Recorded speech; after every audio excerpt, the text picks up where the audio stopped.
चलो हम लोग पढ़ रहे थे चैप्टर नंबर 3, है ना। 3 में हम लोग टाइप्स ऑफ सैम्पलिंग पढ़ रहे थे। एक बार चार्ट में आ जाओ। टाइप्स ऑफ सैम्पलिंग में रैंडम और नॉन रैंडम था। रैंडम के अंदर सिंपल रैंडम सैम्पलिंग। क्या होता है सिंपल रैंडम सैम्पलिंग? जब सभी के सिलेक्शन का चांस इक्वल होता है उसको हम लोग सिंपल रैंडम सैम्पलिंग बोलते हैं, ठीक है, लॉटरी सिस्टम जो होता है। उसके बाद रेस्ट्रिक्टेड रैंडम सैम्पलिंग में 4 प्रकार का रेस्ट्रिक्शंस था। पहला था हमारा स्ट्रैटिफाइड रैंडम सैम्पलिंग। क्या करते थे स्ट्रैटिफाइड रैंडम सैम्पलिंग में? पहले ग्रुप्स में डिवाइड करते थे, उस ग्रुप को बोलते थे स्ट्रेटाज, ठीक है। अब हर ग्रुप में से क्या करेंगे, कुछ लोगों को सिलेक्ट करेंगे। मान लो 100 लोग हैं, मुझे 10 लोगों को सिलेक्ट करना है, तो मैं क्या किया, 5 ठो ग्रुप बना दिया 20-20 लोगों का, ठीक है। 100 लोगों को डिवाइड कर दिया 5 डिफरेंट ग्रुप्स में, 20-20 लोगों का। हर ग्रुप में से क्या करूंगा, 2-2 लोगों को सिलेक्ट कर लूंगा, ठीक है। ये है कौन सा मेथड हो गया, स्ट्रैटिफाइड रैंडम सैम्पलिंग, ठीक है। जब मैं एवरी ग्रुप में से 2-2 लोगों को सिलेक्ट किया, ठीक है। नेक्स्ट आता है सिस्टमैटिक सैम्पलिंग। सिस्टमैटिक में क्या करते थे, एक सिस्टम के अकॉर्डिंग सिलेक्शन करते थे। 100 में से 10 लोगों को सिलेक्ट करना है, तो एवरी 10th पर्सन को सिलेक्ट कर लूं। 10 नंबर, 20 नंबर, 30, 40, 50, 60, 70, 80, 90, 100, ठीक है। एवरी 10th नंबर जिसका होगा उसको हम लोग सिलेक्ट कर लेंगे, ठीक है। उसके बाद नेक्स्ट है क्लस्टर सैम्पलिंग। क्लस्टर सैम्पलिंग में क्या करते थे, एक ग्रुप को सिलेक्ट करेंगे या रिजेक्ट, मतलब पहले क्या करेंगे, सेम ग्रुप्स में डिवाइड करेंगे। मान लो मुझे 100 में से 10 लोगों को सिलेक्ट करना है, तो मैं क्या किया, 10 ठो ग्रुप बना दिया 10-10 लोगों का, ठीक है। अब 10 ग्रुप में से किसी एक ग्रुप को सिलेक्ट कर लूंगा। जो ग्रुप सिलेक्ट होगा वो ग्रुप के ऑल मेंबर सिलेक्ट होंगे, मतलब उस ग्रुप में 10 लोग हैं, पूरे 10 लोग सिलेक्ट होंगे, और बाकी सारे ग्रुप्स क्या हो जाएंगे, रिजेक्ट हो जाएंगे, ठीक है। तो इसको बोलते हैं हम लोग क्लस्टर सैम्पलिंग, ठीक है। और उसके बाद आता है हमारा multi stage sampling. Multi stage में क्या करते हैं, सेम मेथड को मल्टीपल टाइम्स लगाते हैं या किसी अलग अलग मेथड को बार बार इंप्लीमेंट करते हैं, उसको बोलते हैं हम लोग मल्टी स्टेज सैम्पलिंग। यहां तक हम लोग कंप्लीट कर लिए थे, है ना, डिटेल में पढ़ रहे थे। अब बात करते हैं non random sampling. Non random sampling में क्या होगा, सभी के सिलेक्शन का चांस इक्वल नहीं होगा, उसको बोलते हैं नॉन रैंडम सैम्पलिंग, जिसमें 3 वैरायटी है, जजमेंट सैम्पलिंग, कोटा सैम्पलिंग और कन्वीनियंस सैम्पलिंग। शुरू करते हैं जजमेंट सैम्पलिंग से, आ जाओ नीचे। नॉन रैंडम में जजमेंट सैम्पलिंग। जजमेंट सैम्पलिंग में क्या करते हैं, जो इन्वेस्टिगेटर होता है, जो सिलेक्ट करता है, वो अपने जजमेंट के अकॉर्डिंग सिलेक्ट करता है। जिसको पसंद करेगा उसको सिलेक्ट करेगा, जिसको मन नहीं करेगा उसको सिलेक्ट नहीं करेगा, ठीक है। इसको बोलते हैं हम लोग judgement sampling. Under this method the choice of sample item depends exclusively on the judgement of the investigator. Investigator अपने जजमेंट के अकॉर्डिंग सिलेक्शन करता है। इसका 2 नाम और है, पर्पसिव सैम्पलिंग भी बोलते हैं इसको, और डेलिबरेट सैम्पलिंग भी बोलते हैं। क्लियर है बात, ठीक है। कोटा सैम्पलिंग। कोटा सैम्पलिंग में क्या करेंगे, वही ग्रुप्स बनाएंगे। मान लो 100 लोगों में से मुझे 10 लोगों को सिलेक्ट करना है, मैं क्या करूंगा, ग्रुप्स बना दूंगा, ठीक है। कितना टो ग्रुप बना दिया, 5 ठो ग्रुप बना दिया, 20 20 20 20 20। हर ग्रुप में से 2-2 को सिलेक्ट करूंगा, लेकिन अब ग्रुप 1 से जो 2 को सिलेक्ट करूंगा वो अपने मर्जी से सिलेक्ट करूंगा। ग्रुप 3 से जो 2 को सिलेक्ट करूंगा उसको अपने मर्जी से सिलेक्ट करूंगा। तो इस तरीके से हमारा काम चलेगा, ठीक है। एक सेकंड,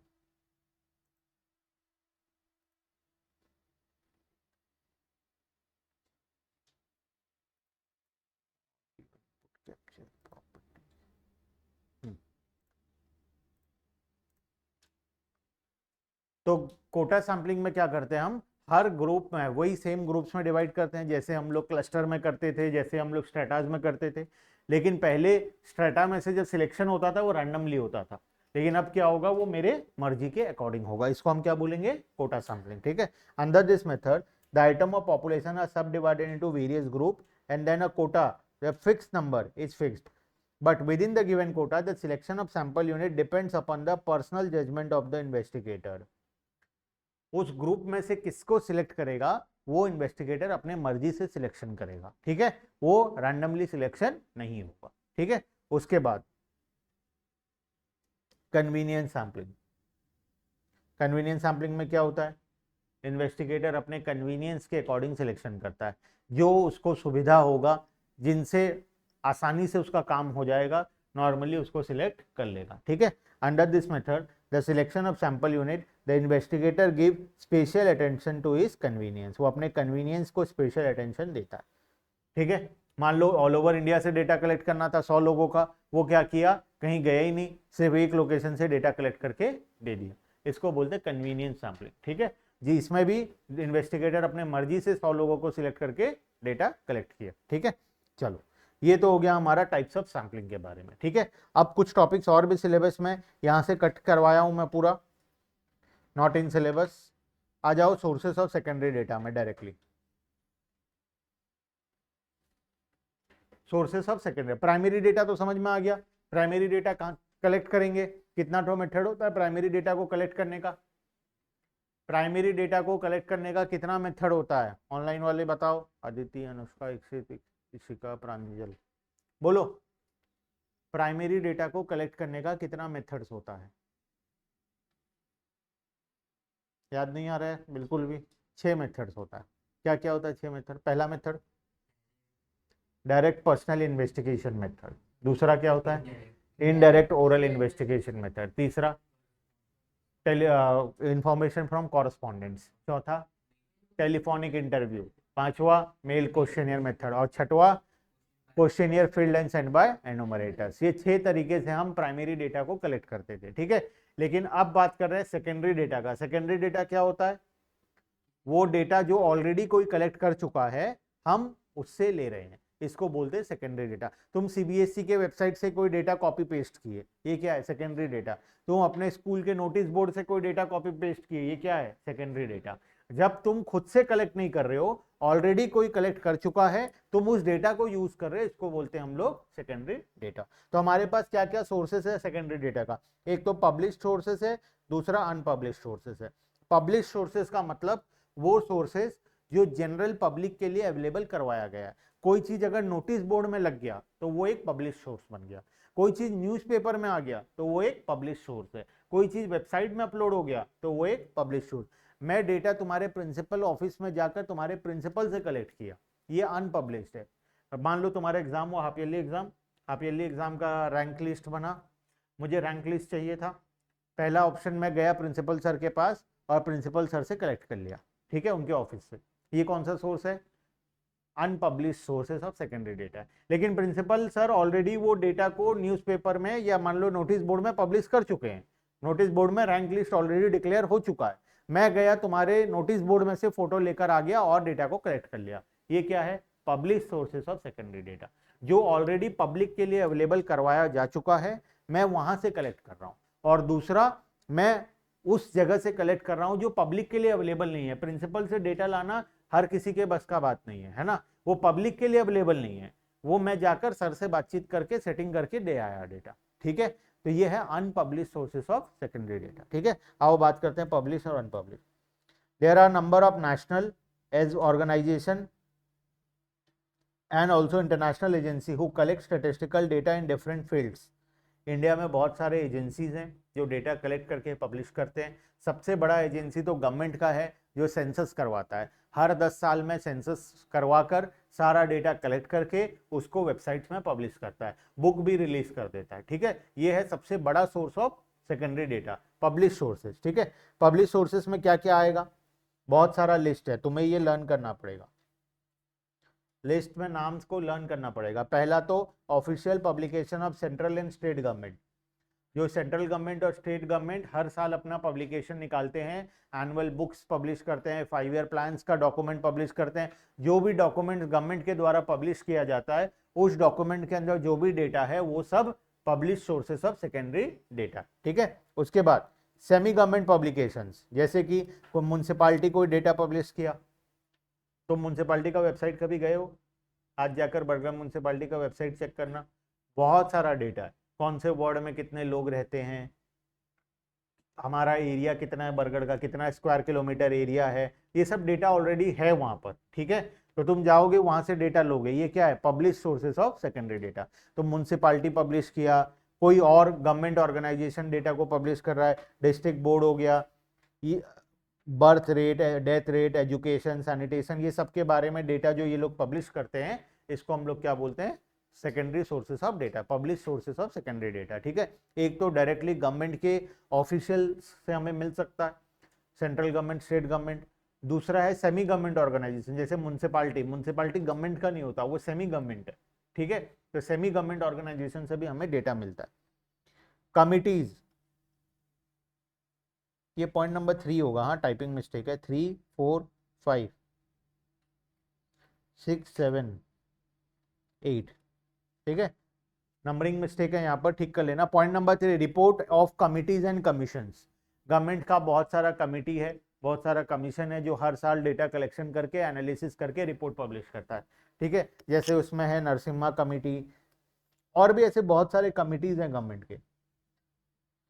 पे कमीशन, गवर्नमेंट बहुत सारा कमिटीज बनाता है, कमिटीज क्या करता है, डेटा कलेक्शन करता है, एनालिसिस करता है, उसको पब्लिक के लिए पब्लिश करता है। ठीक है, पब्लिकेशन ऑफ रिसर्च इंस्टीट्यूट, सबसे फेमस एनसीईआरटी, एनसीईआरटी जो डेटा पब्लिश करता है, तुम्हारे बुक में जो डेटा होता है ये क्या है, एनसीईआरटी के द्वारा पब्लिश किया गया डेटा। ठीक है, और भी ऐसे बहुत सारे हैं, आईसीएआर, आईएसआई, एनसीईआरटी, ऐसे गवर्नमेंट के और बहुत सारे ऑर्गेनाइजेशन है जो डेटा पब्लिश करते हैं। ठीक है, इंटरनेशनल ऑर्गेनाइजेशंस कुछ हैं, वर्ल्ड हेल्थ ऑर्गेनाइजेशन, कोविड के टाइम पर देखे थे, कोरोना का केसेस आता था, कौन से कंट्री में कितना हुआ, इंडिया में कौन से स्टेट में कितना हुआ, ये डेटा कौन पब्लिश करता था, वर्ल्ड हेल्थ ऑर्गेनाइजेशन पब्लिश करता था। ठीक है, International Monetary Fund, United Nation Organization, ऐसे इंटरनेशनल ऑर्गेनाइजेशन है बहुत सारे जो डेटा को पब्लिश करते हैं, हम उनका डेटा को क्या करते हैं, वहां से लेकर यूज करते हैं।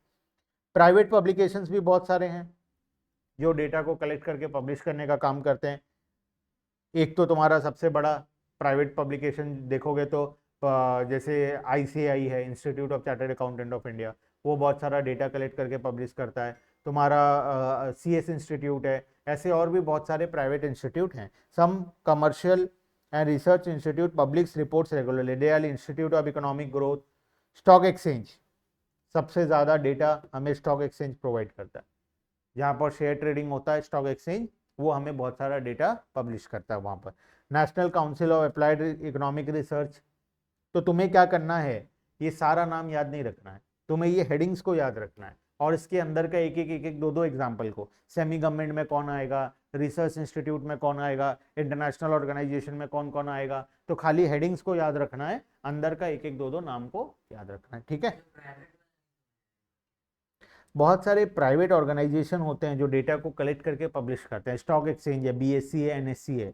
बीएससी एक कंपनी है, प्राइवेट कंपनी है, वो बहुत सारा शेयर से रिलेटेड डेटा कलेक्ट करके पब्लिश करने का काम करता है। ठीक है, ऐसे और भी बहुत सारे ऑर्गेनाइजेशंस हैं जो डेटा कलेक्ट करके पब्लिश करने का काम करते हैं, हम वो डेटा को वहां से डायरेक्टली यूज करते हैं, इसको बोलते हैं प्राइवेट पब्लिकेशन। ठीक है, तुम्हारा स्कूल मैगजीन पब्लिश करता है ना मैगजीन हर साल, आजकल तो नहीं करते, पर हमारे टाइम पे हर साल स्कूल एक तो मैगजीन पब्लिश करता था, उसमें साल भर में क्या क्या एक्टिविटीज हुआ स्कूल में सब कुछ होता, अभी भी होता ही है शायद, है ना, न्यूज़लेटर होता है, हाँ जो भी, वो जो पब्लिकेशन है वो क्या है, वो भी एक प्रकार का प्राइवेट पब्लिकेशन है। ठीक है, publication of trade associations,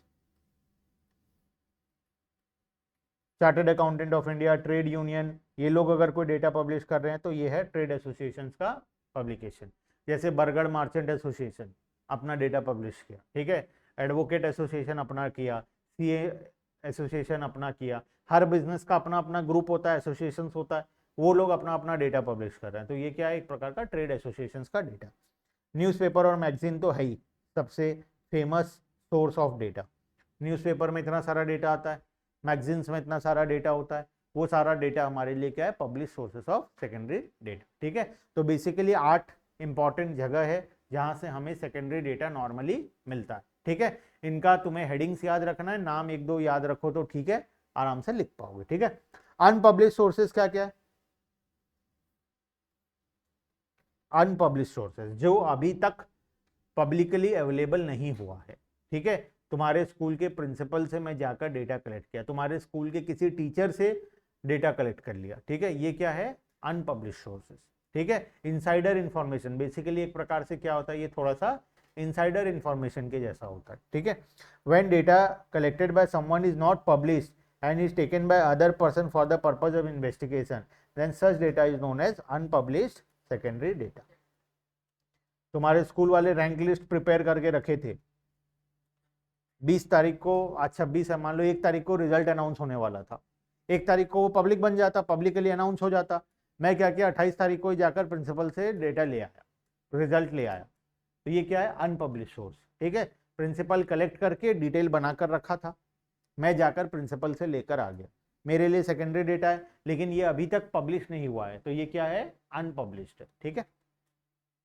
limitations of secondary data, secondary data को बहुत सारा लिमिटेशंस होता है। एक तो सेकेंडरी डेटा सही है या गलत है तुम्हें नहीं पता, तुम क्या किए, कोई और कलेक्ट करके रखा था, तुम तो वहां से ले आए चुपचाप से, है ना।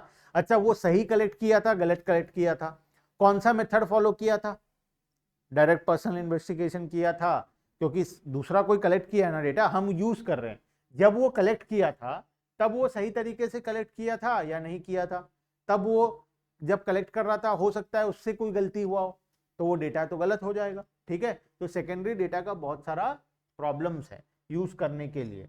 No proper procedure is adopted to collect the data, अगर डेटा को कलेक्ट करने टाइम प्रॉपर मेथड फॉलो नहीं हुआ है तो डेटा अक्सर क्या होता है, गलत होता है, ठीक है। तो न्यूज़पेपर में कोई डेटा आता है, क्या हम उसको भरोसा कर सकते हैं, नहीं कर सकते, क्योंकि न्यूज़पेपर का बहुत सारा डेटा क्या निकलता है, बाद में गलत निकलता है, ठीक है।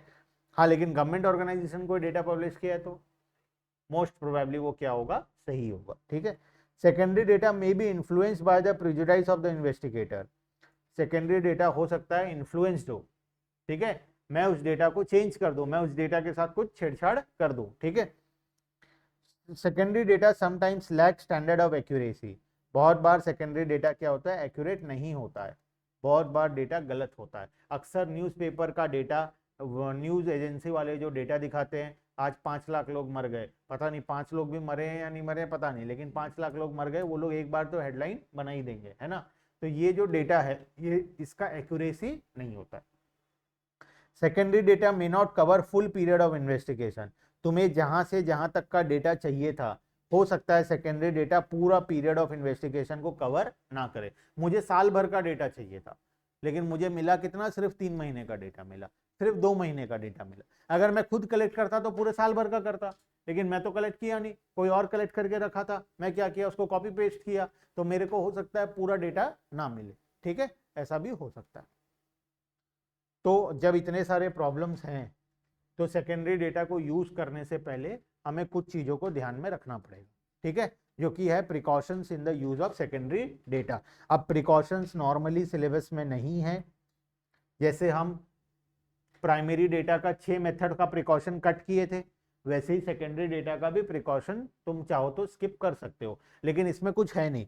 तुम्हें जब भी डेटा को यूज करना है, मान लो मैं डेटा कलेक्ट किया हूं, तुम मेरे से लिए और तुम यूज कर रहे हो, तो तुम पहले क्या चेक करोगे, डेटा सही है या नहीं है, चेक करोगे, डेटा पूरे पीरियड ऑफ इन्वेस्टिगेशन का है या नहीं है, तुम्हें जो जो चाहिए वो सारा चीज कवर हुआ या नहीं है। तुम टेस्ट चेकिंग कर सकते हो, मान लो तुम मेरे से 10 बच्चों का मोबाइल नंबर लिए थे, हो सकता है मैं गलत दिया हूं, तो तुम 1-2 को कॉल लगा कर देख लो सही है या नहीं है ना, तो तुम टेस्ट चेकिंग भी कर सकते हो। तो इस तरीके से डेटा, जब तुम सेकेंडरी डेटा को यूज करोगे तो तुम ये सारी चीजें करके चेक कर सकते हो कि डेटा सही है या गलत है, ठीक है। वही चीज प्रिकॉशन में दिया है जो कि हमारे सिलेबस में नहीं है, प्रिकॉशन, ठीक है। तो चाहो तो एक बार पढ़ सकते हो, reliability, suitability for the purpose, census and sampling method, adequacy and accuracy. तुम्हें चेक करना है डेटा एडिक्वेट है, एक्यूरेट है या नहीं है, कौन सा मेथड से कलेक्ट किया गया था, सेंसस से किया गया था या सैम्पलिंग से किया गया था। अगर मैं डेटा कलेक्शन के टाइम पर सेंसस लगाया हूं तो हो सकता है डेटा बहुत ज्यादा एक्यूरेट हो, सैम्पलिंग लगाया हूं तो डेटा इनएक्यूरेट हो, ठीक है। सुटेबिलिटी फॉर द पर्पस, तुम मेरे से डेटा लिए, अब वो डेटा तुम्हारे लिए सुटेबल है या नहीं है वो चेक करना पड़ेगा, ठीक है। डेटा रिलायबल है या नहीं है, अगर ऐसे ही कोई एक रैंडम वेबसाइट से डेटा उठाए हो तो वो रिलायबल नहीं होगा, लेकिन आईसीआई का, तुम्हारा सीबीएसई के ऑफिशियल वेबसाइट से डेटा लियो तो हो सकता है उसका एक्यूरेसी ज्यादा हो, ठीक है। तो तुम कहां से डेटा कलेक्ट कर रहे हो वो भी बहुत इंपॉर्टेंट है। सीबीएसई एग्जाम का डेट शीट अनाउंस किया, बहुत सारा व्हाट्सएप में आ जाता है, इधर उधर वेबसाइट में आ जाता है, लेकिन हम उसके ऊपर भरोसा कब करते हैं, जब ऑफिशियल सीबीएसई के वेबसाइट में आता है ना। तो सीबीएसई का वेबसाइट रिलायबल सोर्स है, बाकी सोर्सेज जो है वो अनरिलायबल सोर्सेज, ठीक है, तो वो भी हमें चेक करना पड़ेगा। अब आता है हमारा Census of India and National Sample Survey Organization, दो छोटा छोटा इंपॉर्टेंट टॉपिक, फिर होगा चैप्टर हमारा कंप्लीट। ठीक है, ये दो छोटा छोटा इंपॉर्टेंट टॉपिक है, एग्जाम में बहुत बार आता है। सेंसस ऑफ इंडिया के बारे में लिखो, नेशनल सैंपल सर्वे ऑर्गेनाइजेशन के बारे में लिखो। ठीक है, सैंपल सेंसस ऑफ इंडिया क्या है, एक ऑर्गेनाइजेशन है बेसिकली। ठीक है, ये क्या करता है, हर 10 साल में, एवरी 10 ईयर्स में complete checking, complete data collection करता है। अभी अभी हुआ, अभी इंप्लीमेंट भी नहीं हुआ, पहली बार 2026 में होगा। ठीक है, तो आज हम पढ़ रहे हैं, तो आज तो हम 5 ईयर्स वाला नहीं पढ़ सकते, क्योंकि अभी पहली बार 2026 में डेटा आएगा। 2021 में आया था, नेक्स्ट 2031 में आना था, लेकिन गवर्नमेंट बोल रहा है इस बार 2026 में भी वो पब्लिश करेगा, क्योंकि एवरी 5 ईयर्स में करेगा। तो जब होगा तब वो 5 ईयर्स है, अभी के लिए हमारे लिए ये 10 ईयर्स है। ठीक है, तो एवरी 10 ईयर्स में सेंसस ऑफ इंडिया क्या होता है, इंडिया के हर इंसान का डेटा गवर्नमेंट कलेक्ट करता है और उसको प्रॉपरली ऑर्गेनाइज करके पब्लिश करता है। पूरा 150 करोड़ पॉपुलेशन जो है, या उससे ज्यादा कम जो भी हुआ होता है, उसका डेटा कलेक्ट करता है। तुम्हारे घर आते हैं पेपर लेकर, फॉर्मेट लेकर, हर पर्सन के बारे में डेटा कलेक्शन होता है, कितने लोग हैं, कितने शादीशुदा हैं, कितने बच्चे हैं, किसी को कोई बीमारी है, कोई सीवियर डिसेबिलिटी है, कितना क्लास तक पढ़े हैं, तुम्हारा फैमिली इनकम क्या है, लैपटॉप है, कंप्यूटर है, घर खुद का है, गाड़ी है, क्या है, पूरा डिटेल में डेटा कलेक्शन वो लोग करते हैं और वो डेटा को ऑर्गेनाइज करके उसको प्रॉपरली पब्लिश करते हैं। ये होता है सेंसस का काम। बहुत ही कॉस्टली मेथड होता है गवर्नमेंट के लिए, लेकिन ये करना बहुत जरूरी है, ताकि गवर्नमेंट डेटा के बेसिस पर तो डिसीजन लेगा, वरना डिसीजन कैसे लेगा। तुम एक डिसीजन ले रहे हो कि मैं हर, मान लो तुम्हारा एक दुकान है, तुम दुकान में एक डिसीजन ले रहे हो कि हर कस्टमर को मैं आपसे एक 100 रुपए का गिफ्ट फ्री में दूंगा। ठीक है, तुम्हें पता ही नहीं कितने कस्टमर है, पहले तो पता लगाना पड़ेगा कितने कस्टमर है, तभी तो तुम वो ऑफर निकाल सकते हो, है ना। तो गवर्नमेंट भी अगर कोई स्कीम या पॉलिसी लेकर आ रहा है, तो पहले तो उसको पॉपुलेशन का डेटा चाहिए। गवर्नमेंट ओडिशा का के ऊपर कोई नया स्कीम लेकर आया, ओडिशा वालों, ओडिशा में कितने लोग हैं, उस एज कैटेगरी में कितने हैं, तो वो सारा डेटा गवर्नमेंट के पास होना चाहिए। जब होगा तभी तो स्कीम इंप्लीमेंट कर पाएगा। तो डेटा कलेक्शन गवर्नमेंट के लिए बहुत इंपॉर्टेंट होता है। The census of India provide most complete and continuous demographic record of population.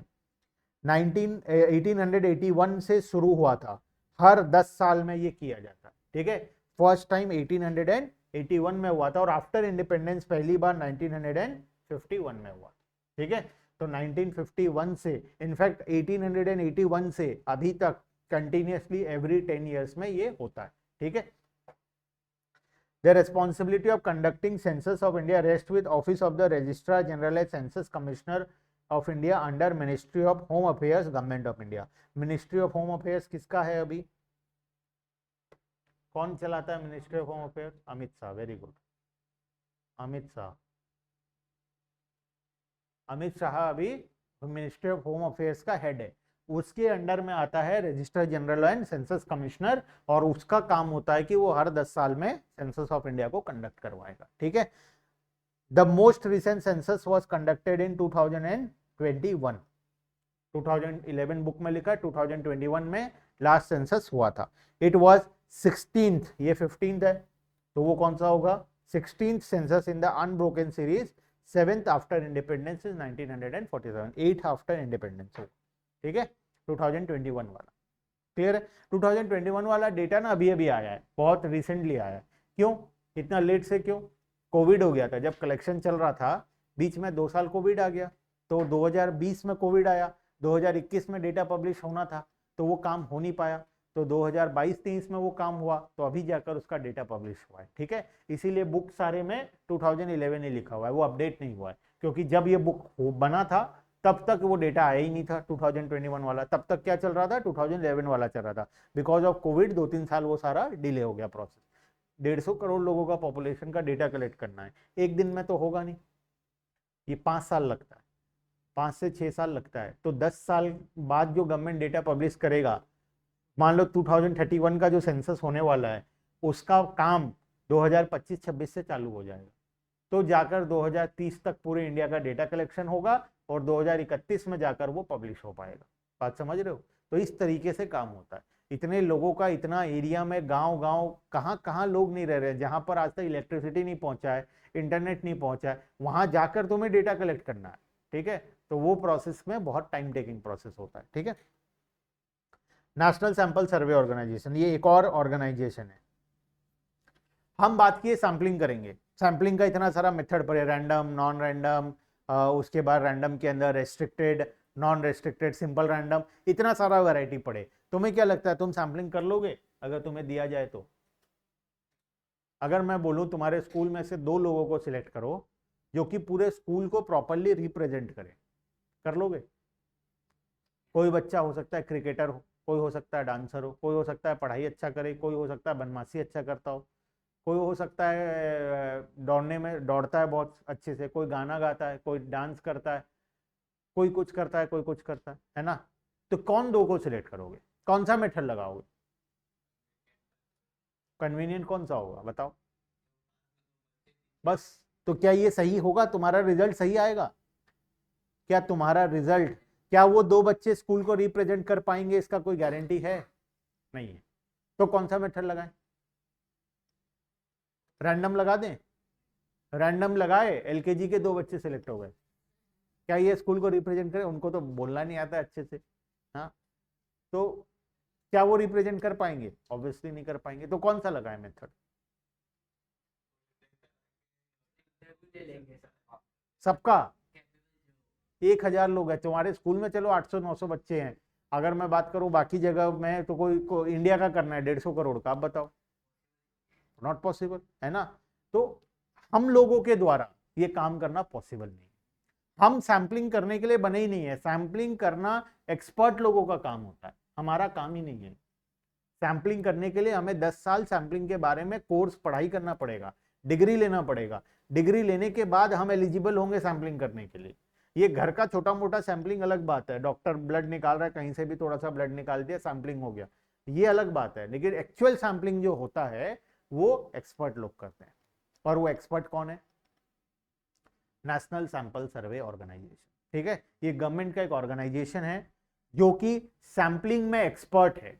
इसको एक्सपर्ट माना जाता है। दुनिया में कोई भी सैंपलिंग करना हो गवर्नमेंट को, वो किसको बुलाता है? नेशनल सैंपल सर्वे ऑर्गेनाइजेशन को बुलाता है। एक एक सैंपलिंग करने का ये लोग करोड़ों रुपए चार्ज करते हैं। ठीक है, और इस तरीके से सैंपलिंग करते हैं कि तुम्हारे सैंपलिंग में जो गलती का चांसेस है, एरर का चांसेस, वो बहुत कम होगा। गवर्नमेंट को सैंपलिंग करना है, बहुत बड़े बड़े प्रोजेक्ट्स में सैंपलिंग होता है। ठीक है, बहुत बड़े बड़े प्रोजेक्ट्स में सैंपलिंग होता है, जहां पर लाखों करोड़ों का इन्वेस्टमेंट होता है, उन प्रोजेक्ट्स में सैंपलिंग करना पड़ता है। तो वो सैंपलिंग में कौन जिम्मेदार है अगर गलत रिजल्ट आ गया तो? ठीक है, तो हमें एक सैंपलिंग सही चाहिए, क्योंकि हम 100% चेकिंग तो कर नहीं सकते, हमें सैंपलिंग ही करना पड़ेगा। अब सैंपलिंग करेंगे तो प्रॉपर सैंपल लाना पड़ेगा। प्रॉपर सैंपल कौन निकालेगा? एक्सपर्ट निकालेगा। और एक्सपर्ट कौन है? National Sample Survey Organization. Basically ये एक गवर्नमेंट का ऑर्गेनाइजेशन है जिसको सैंपलिंग में एक्सपर्ट माना जाता है। ठीक है, सैंपलिंग करना किसी के भी बस का बात नहीं है। सैंपलिंग करने के लिए 9-10 साल का पढ़ाई होता है, वो पढ़ाई करके, कोर्स कंप्लीट करके तुम एक्सपर्ट बनते हो, तुम्हें डिग्री मिलता है। डिग्री जैसे डॉक्टर बनने के लिए 10 साल पढ़ाई करके डॉक्टर बनते हैं, तब जाकर किसी का सर्जरी कर पाओगे तुम, तब जाकर इंजेक्शन लगा पाओगे पहली बार किसी को। तो वैसे लगाना है तो अभी भी लगा सकते हो, लेकिन एक्सपर्ट कब बनोगे? जब 10 साल पढ़ाई करके डिग्री लोगे। सीए 5-7 साल पढ़ाई करके डिग्री बन लोगे, तब जाकर बनोगे, एक्सपर्ट बनोगे उसमें, है ना? तो सैंपलिंग भी ऐसा ही एक एक्सपर्ट लोगों का काम होता है। नेशनल सैंपल सर्वे ऑर्गेनाइजेशन एक एक्सपर्ट ऑर्गेनाइजेशन है जो कि सैंपलिंग का काम इंडिया में करता है। ठीक है, ये गवर्नमेंट के द्वारा सेटअप किया गया है, नेशनल सैंपल सर्वे ऑर्गेनाइजेशन। कब से? देखो ये पूरा सिलेबस में नहीं पढ़ना है, मैं कुछ चीजों को मार्किंग करूंगा, सिर्फ उतना ही पढ़ना है, बाकी नहीं पढ़ना है। ठीक है, कब सेटअप हुआ था? 1950। कौन सेटअप किया था? पीसी महालनोबिस बोल के एक चेयरमैन, वो उस टाइम का पहला चेयरमैन था इस कमेटी का, पीसी महालनोबिस। ठीक है, बाद में National Sample Survey Organization, NSS को एनएसएसओ, पहले इसका नाम एनएसएस था, नेशनल सैंपल सर्वे था, बाद में इसका नाम चेंज करके नेशनल सैंपल सर्वे ऑर्गेनाइजेशन कर दिया गया, एनएसएसओ कर दिया गया। ठीक है, पहले सिर्फ एनएसएस था, बाद में एनएसएसओ हो गया। कब? 1970 में जाकर, आफ्टर इंडिपेंडेंस। ये एक लार्जेस्ट ऑर्गेनाइजेशन है इंडिया में जो कि सैम्पलिंग का काम करता है, ठीक है। One of the largest, one of the क्या, वो ओनली लार्जेस्ट इंस्टीट्यूट, सबसे बड़ा इंस्टीट्यूट है ये, और सैम्पलिंग का कोई अच्छा इंस्टीट्यूट ही नहीं है, सबसे बड़ा जो ऑर्गेनाइजेशन है यही है सैम्पलिंग का। इसका काम क्या होता है, बेसिकली ये 3 प्रकार का सर्वे करता है, socio economic survey, annual survey of industries and agricultural survey. ये 3 प्रकार का सर्वे करता है। कोविड बीमारी का पता कौन लगाया? कौन साइंटिस्ट? पता कैसे चला तुमको कोविड हुआ है? बाद में तो हम टेस्टिंग करा लिए, 50 रुपए में हो गया, हमें पता चले। इनिशियली पहली बार पता कैसे चला किसको टेस्ट करना है नहीं करना है, कोविड फैल रहा है नहीं फैल रहा है, क्या हो रहा है? सैंपलिंग हुआ। पूरे 150 करोड़ लोगों का तो टेस्टिंग नहीं हुआ था इनिशियली। जब कोविड आया फर्स्ट टाइम जब आया, तब तो ना किट था हमारे पास टेस्टिंग का, ना किसी को पता था कोविड नाम का बीमारी। तब कौन थे? तब यही लोग थे।